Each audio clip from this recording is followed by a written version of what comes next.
Welcome to the Deep Dive. Today, we're getting into something that, well, stirs up a lot of intense feelings people don't often talk about. Money. It really does. It's Yeah. funny, isn't it? Guilt if you have it, maybe shame if you don't. Exactly. Yeah. And underlying all that, there's this feeling for many that the whole financial system, it just feels complicated. Maybe not even set up to put you, the investor, first. Yeah, and most people don't even think of themselves as investors, right? But they're in this game, whether they realize it or not. That's the heart of it, isn't it? I mean, the stats are pretty stark. You've got 77% of Americans admitting they worry about money. That's almost three-quarters of people. Wow. Yeah. And yet, only 40% have any kind of spending plan or investment plan. And get this, 1 in 3 baby boomers reportedly have less than $1,000 saved. Less than 1,000. That's tough. It really highlights how much things have shifted, you know? How so? Well, think about past generations. Pensions were more common. Things felt maybe a bit simpler. Now we're living longer. Maybe real wages haven't kept up for everyone. Savings accounts pay next to nothing. And the investment world is just an explosion of complexity. Totally. It's mind-boggling. Thousands of funds, ETFs, all these acronyms. Which makes you wonder, Mm-hmm. is some of that complexity, intentional? Kind of reminds me of medical jargon. Like, what's an iatrogenic death? Most people wouldn't know. Right. It's a perfect example. It sounds technical, obscure, but it means deaths caused by medical error or treatment. It's a huge number, right? It's the third leading cause of death in the U.S., around 225,000 people a year. But calling it iatrogenic, well, it doesn't exactly grab headlines or, like you said, maybe wake somebody up. Exactly. And finance has its own version of that, right? This alphabet soup, CDOs, REITs, MBSs. It keeps you feeling confused, maybe intimidated. Mm-hmm. So our mission here in this deep dive is basically to be your translator. We want to cut through that noise, give you clear, actionable stuff. Help you go from being the chess piece. To being the chess player, Mm-hmm. regardless of where you're starting. So let's dive in. Let's do it. Okay, so welcome to the financial jungle. It's kind of fascinating. A lot of the wealthiest people out there, they actually see money as a game, a strategic one. Right. And look, that might sound a bit, I don't know, casual, but the point is, for you and your family, this is the one game you really can't afford to lose. Absolutely. So you've got to understand the rules, learn the strategies. Especially because the landscape has changed so much from that, old financial world. Our grandparents, maybe they had a pension, simple savings, done. Not anymore. Not anymore. We're living longer, savings earn basically zero, and then there's this explosion of choices. Over 10,000 mutual funds. 10,000. Yeah, 1,400 ETFs, exchange-traded funds. And all those terms like CDOs, collateralized debt obligations, basically bundles of debt, or MBSs, mortgage-backed securities. It's designed to feel opaque. Okay, so this is where we come in. Because what you don't know, in this world, it can definitely hurt you. It likely will hurt you. Mm-hmm. You're navigating this world filled with what you could call marketing myths, or maybe just investment lies. Things designed, often pretty systematically, to separate you from your money. Let's talk about one. Get this sort of absurd investment offer. Imagine this. You put up 100% of the cash. You take 100% of the risk. Okay. If it makes money. The manager, the person running the fund, takes maybe 60% or even more of the profit and fees. 60%. Yeah. And if it loses money, you lose your money, obviously. Yeah. But guess what? They still get paid their fees. Wow.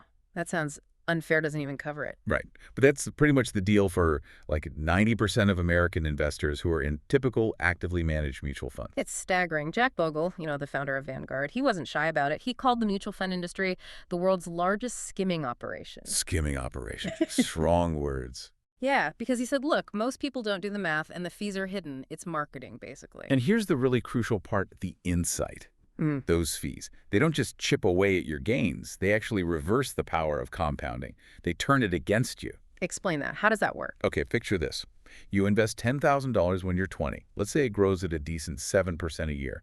By the time you're 80, that should be $574,464. Pretty good, right? Yeah, that's the magic of compounding. Add in what sounds like a small fee, say 2.5% total annual fees covering everything, that $574,000.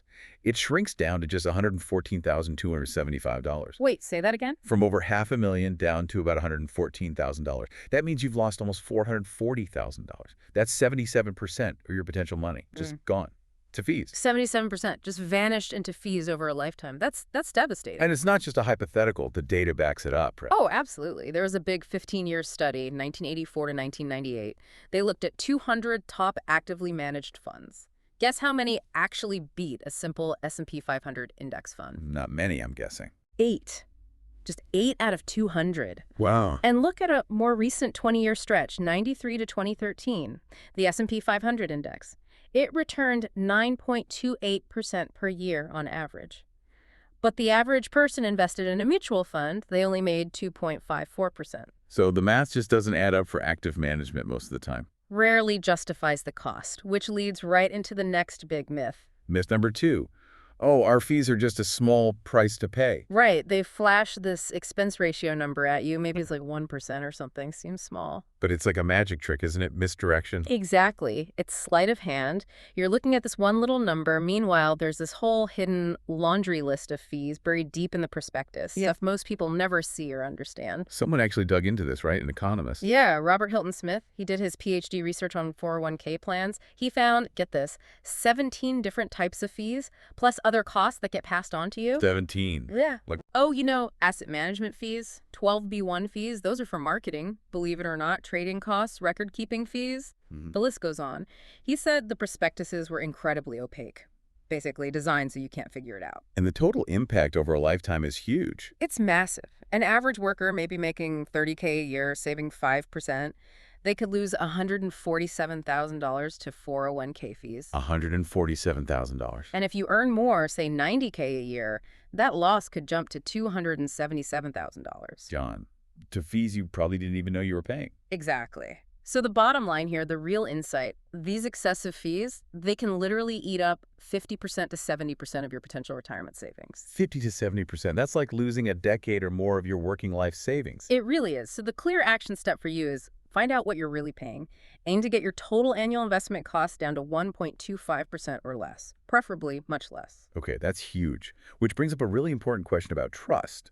Who's actually looking out for your best interest? This takes us to myth number 4. I'm your broker and I'm here to help. This is such a critical distinction. You absolutely need to understand the difference between a broker and a fiduciary. Yo, break that down. So a broker typically works under what's called a suitability standard. That means they have to recommend products that are suitable for you, but, and this is the key part, they can still steer you towards products that make their firm more money, even if there's a better, cheaper option out there for you.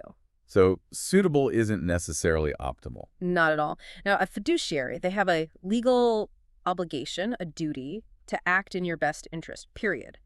They have to put your needs first. I heard a great analogy for this. Brokers are like butchers, while fiduciaries are like dietitians. That's a good one. Yeah, the dietitian is focused on your overall health, your best outcome. The fiduciary has, no dog in the race to sell you one specific thing over another. Their advice should be purely about what's best for you. And there are firms out there now that are really championing this fiduciary model, right? Making it more accessible. Absolutely. You've got leaders like Elliot Weissbluth at Hightower, AJ Gupta at Stronghold Financial. They've built firms based on transparency and conflict-free advice. Stronghold even offers this really cool complimentary online tool. What does it do? It lets you link up your accounts, even your 401k, and it analyzes everything, shows you your real fees, hidden costs, your actual risk level, and then gives you unbiased advice based on that fiduciary standard for free. For free, what's the catch? Well, they call it financial synergy or just doing the right thing. They're basically betting that if they provide incredible value and help you out now, build that trust. You'll stick around, become a loyal client down the road. Exactly. It's about democratizing that high-level advice and building relationships based on trust, not just transactions. It's a win-win. Okay, so we've busted some major myths. Let's shift gears now and talk about the positive side, the actual blueprint for getting ahead, the 7 simple steps to financial freedom. All right. Step 1. This is foundational. It's arguably the most important financial decision you'll ever make. Which is? Decide to become an investor. Not just a consumer, but an owner. Okay. What does that mean in practice? It means deciding consciously what percentage of your income you are going to set aside for yourself, for your future, and then automating it. It's about truly living that old saying, a part of all I earn is mine to keep. Make saving for yourself non-negotiable. Precisely. Because that commitment is what unleashes the real magic. The awesome power of compounding. We touched on this, but maybe give another example. Sure. Think about Benjamin Franklin. Incredible foresight. Back in 1790, he left $1,000 each to the cities of Boston and Philadelphia. Just $1,000 back then. Right. But he stipulated it should be invested and left to compound. 200 years later, with zero additional money added, each of those $1,000 bequests had grown to $6.5 million. $6.5 million, just from compounding. Just from time and growth working their magic, it's almost unbelievable. So if compounding's so powerful, why is it so hard for people to save? We know we should, but... That's where our brains kind of work against us sometimes. Behavioral economics calls it present bias. Present bias. Yeah. Our brain tends to value rewards now much more highly than rewards in the future.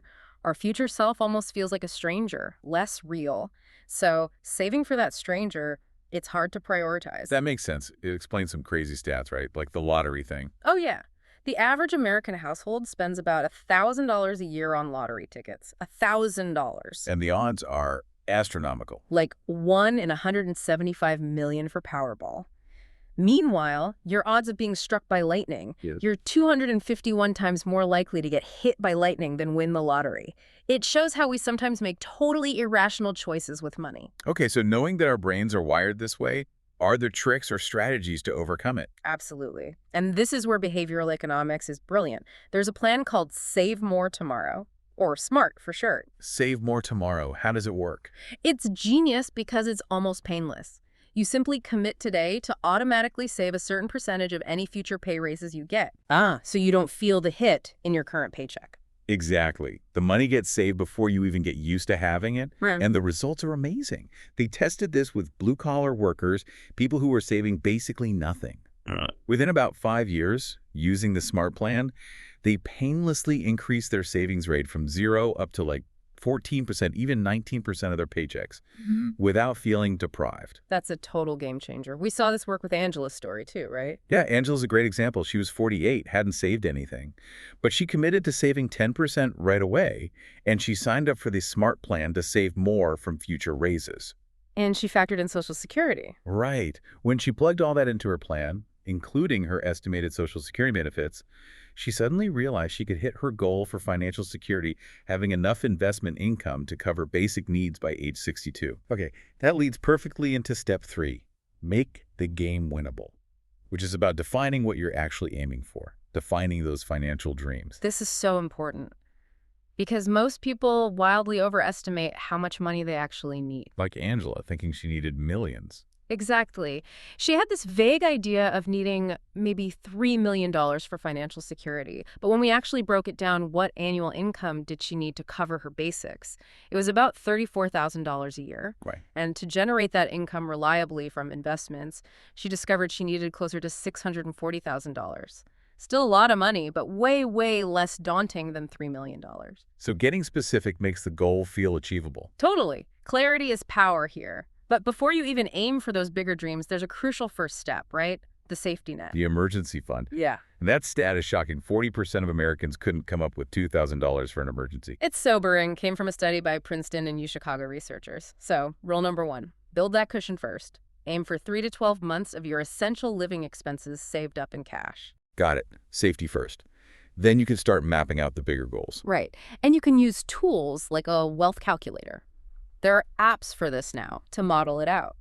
See what it takes to reach your different dream levels: security, vitality, independence, freedom, based on different potential investment returns. Like running a conservative scenario, maybe 4% growth after taxes, Yeah. a moderate one at 5.5%, maybe an aggressive one at 7%. Exactly. It lets you play with the numbers, see the path, and we've seen incredible breakthroughs when people do this, like Marco. The engineer is student debt. Yeah, 33 years old, $20 in student loans. He felt stuck, but he made a plan. Dedicate 5% of his income just to smashing that debt. Okay. He figured he could be debt-free in 7 years. Then he planned to redirect that same 5%, plus commit 3% of all his future raises, using the SMART idea, towards savings and investments. And the result? His calculations showed he could reach financial security by age 53 and full financial independence by 60. It gave him a clear roadmap out of feeling overwhelmed. That's powerful. And Catherine, the business owner. Her story's amazing, too. She thought financial freedom was decades away, but when she actually ran the numbers, defined her security level, She realized her business income already covered her basic needs.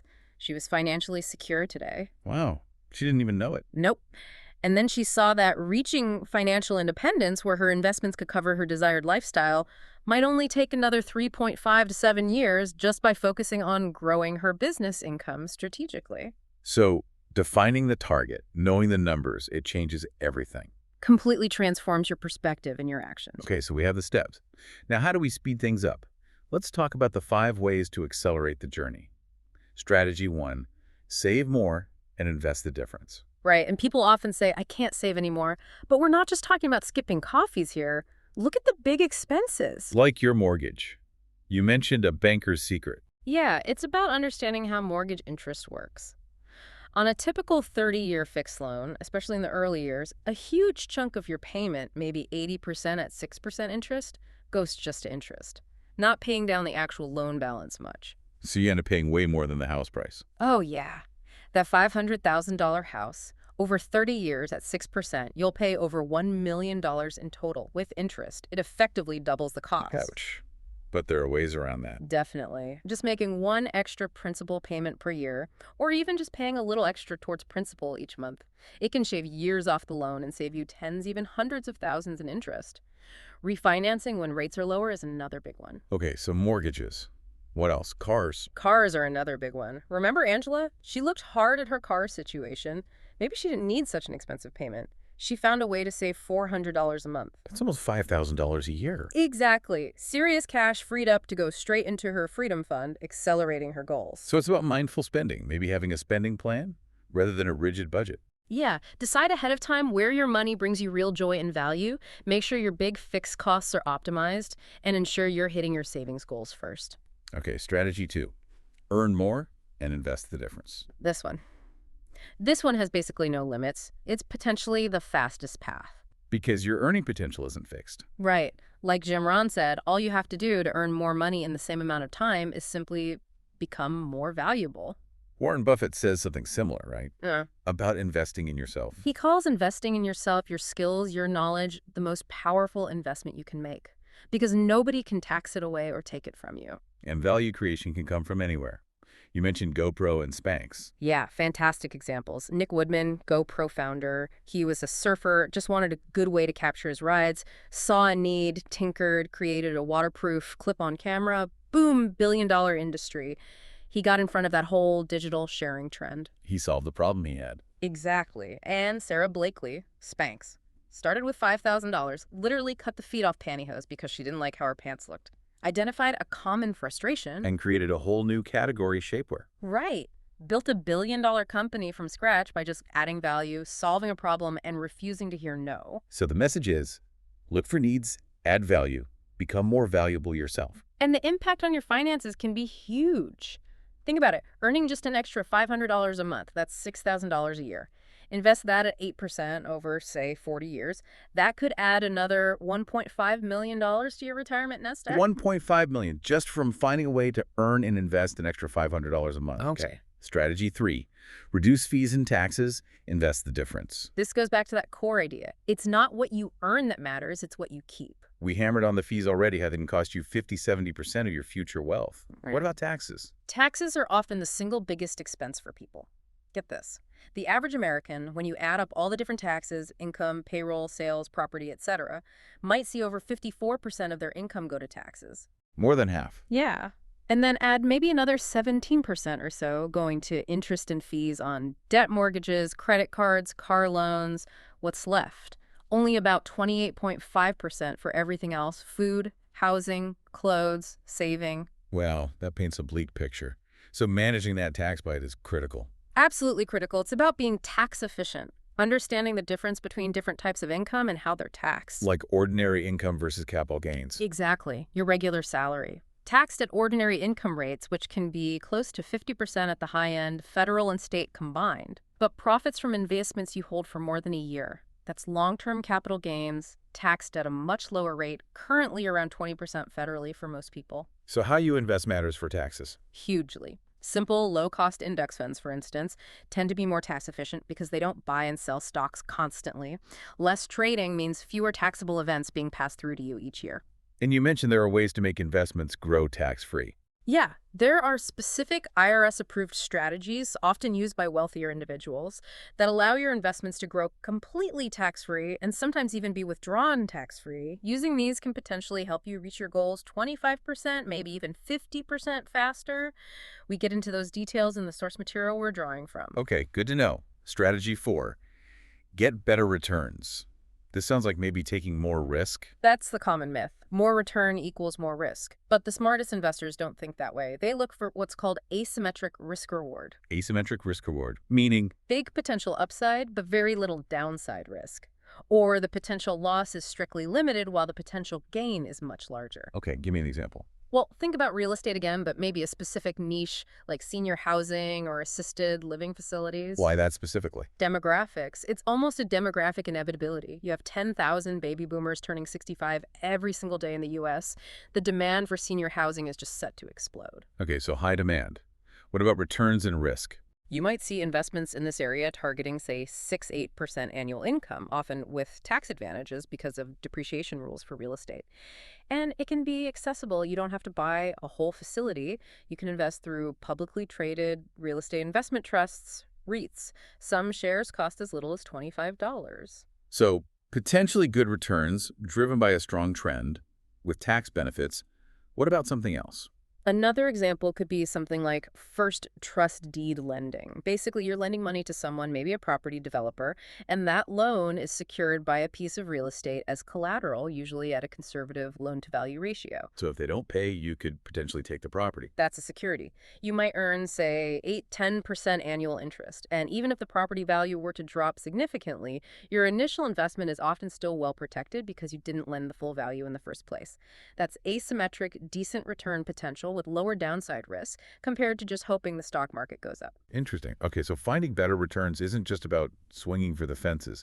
It's about finding smart opportunities with good risk protection. Precisely. And that leads to the final strategy, number 5. Change your life and lifestyle for the better. This sounds intriguing. What does it mean? It's about thinking creatively about where you live and how you live to potentially improve your quality of life and reduce your costs at the same time. Geographic arbitrage, essentially. You did this yourself, right? Moving states. I did. I moved from California, which has a top state income tax rate of 13.3%, to Florida, which has 0 state income tax. That's a huge difference. Massive! Even though my home in Florida was actually more expensive, the money I saved just on state income tax, it's enough to pay off the entire mortgage on the new house in about 6 years. Wow, so the tax savings alone pays for the house upgrade. That's a huge financial win and a lifestyle change. Exactly. And it's not just state to state in the U.S. Think internationally. Places like Costa Rica, lower cost of living, beautiful country, established expat community. And still opportunities. Yeah, big companies like Microsoft, Intel, they have operations there. So you could potentially find work or just enjoy a much lower cost of living in retirement. The idea is, don't just assume your current location and cost structure are fixed. Maybe your next vacation could be a bit of a fact-finding expedition. Explore places where you could live better for less. I like that. Improve quality of life and cut costs. That's a powerful combination. Okay, so we've covered the myths, the steps, the accelerators. What does mastering this whole game really look like? What comes next? Well, think of your financial journey like climbing a mountain, maybe Mount Everest. There are 2 main phases. First, there's the accumulation phase. That's when you're working, saving, investing, growing that nest egg, using all the steps and accelerators we talked about. Right, and climbing up the mountain. Exactly. Then eventually you reach the summit, which is financial freedom, and you enter the decumulation phase. That's retirement, or whenever you stop working for money. Now the goal shifts to drawing income from your investments to live on, hopefully, without ever running out of money. Living off the portfolio. Making the money work for you. That's the ultimate goal. Generating enough passive income to support your lifestyle forever without needing a paycheck. And the blueprint we've discussed helps get you there. But there are even deeper levels, right? More advanced strategies. Oh, yeah. Building on these fundamentals, the next level involves digging into things like Step 4 in more detail. Asset allocation. How do you actually divide your money between different types of investments? Stocks, bonds, real estate, other things. Right. And you can learn from the best, like Ray Dalio, founder of Bridgewater, the world's largest hedge fund. He developed something called the all-weather portfolio. All weather, meaning. It's designed to perform reasonably well no matter what the economy is doing, growth, recession, inflation, deflation. And the results are pretty stunning. Yeah. Historically, it generated close to 10% annual returns, but with incredible stability. Over a 30-year period, it only lost money 4 times. And get this, its worst loss, even during the massive 2008 crash when the stock market fell over 50%. The all-weather portfolio was down less than 4%. Wow. Nearly 10% return with almost no major drawdowns. That's managing risk. That's sophisticated asset allocation. Then there's step 5, creating lifetime income. How do you make sure that money lasts? This involves strategies for getting upside without the downside. Like those structured notes you mentioned. Exactly. Things like structured notes that might link to market gains, say the S&P 500, but offer 100% principal protection. So you participate if the market goes up, but you don't lose your initial investment if it goes down. Very powerful for the decumulation phase. Okay, and step 6 was the billionaire's playbook. Yeah, this is where you get a peek behind the curtain, see the actual portfolios, the core principles that guide some of the most successful investors on the planet, people like Charles Schwab, Carl Icahn, Jack Bogle himself. How do they really allocate their own capital? What are they focused on? Learning from the masters directly. And step 7. Step 7 is about bringing it all together.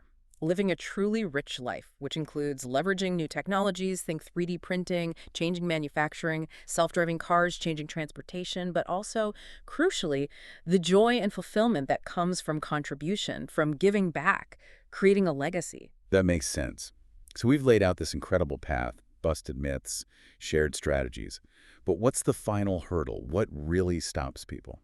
You know, after all the external stuff, the fees, the complexity, the taxes, the biggest obstacle, it often comes down to the internal stuff, what we call the lies we tell ourselves. Our own limiting beliefs, our fears. Exactly. Our perception of what's possible for us, the stories we have about money, about our own capabilities, that's often the biggest thing holding people back, more than any market condition or external factor. Which circles back to something really important, knowledge versus action. Yes, this is critical. Knowledge is not power. We hear that all the time. Knowledge is potential power. Execution is power. Execution is mastery. You can listen to this, read all the books, understand all the concepts, but if you don't act on it, nothing changes. So what helps people actually take action, especially if they have those limiting stories running in their head? Well, a huge insight from behavioral science is understanding the link between your story, your beliefs, and your state. Your physical and emotional condition. They profoundly influence each other and both drive your actions. How does state impact things? It's amazing. Research by people like Amy Cuddy at Harvard showed that just adopting power poses, think Wonder Woman stance, hands on hips, standing tall for just 2 minutes. 2 minutes. Yeah, just 2 minutes can physiologically change you. It increases testosterone, the dominance and confidence hormone, by about 20%, and it decreases cortisol, the stress hormone, by about 25%. Just from changing your posture for 2 minutes. Yep, it literally alters your body chemistry, making you feel more powerful, more confident, more willing to take action, less stressed. Your state drives your behavior. So the final challenge for everyone listening is? It's, maybe to get really honest, when you hear yourself making excuses, telling those limiting stories, I can't save, it's too complicated, I'm not good with money, maybe it's time to, Call bullshit on yourself. Exactly, call bullshit on yourself. Recognize it as just a story, not the truth. And then actively change your state. Stand tall, move your body, shift your focus to what you can do. And take action. Massive action. Take massive action using the proven strategies we've talked about. Because ultimately, breaking free isn't just about understanding the external myths, it's about conquering the internal ones. So the provocative thought is, you have the blueprint, you know the lies, you know the steps. The only thing potentially standing in your way now is that story you tell yourself. That's it. Choose to step up. Own your capability. Refuse to tolerate those old limits. You absolutely can rewrite your financial story and build a life of real freedom, real abundance, the power to be the chess player. It's right there inside you, waiting for you to claim it.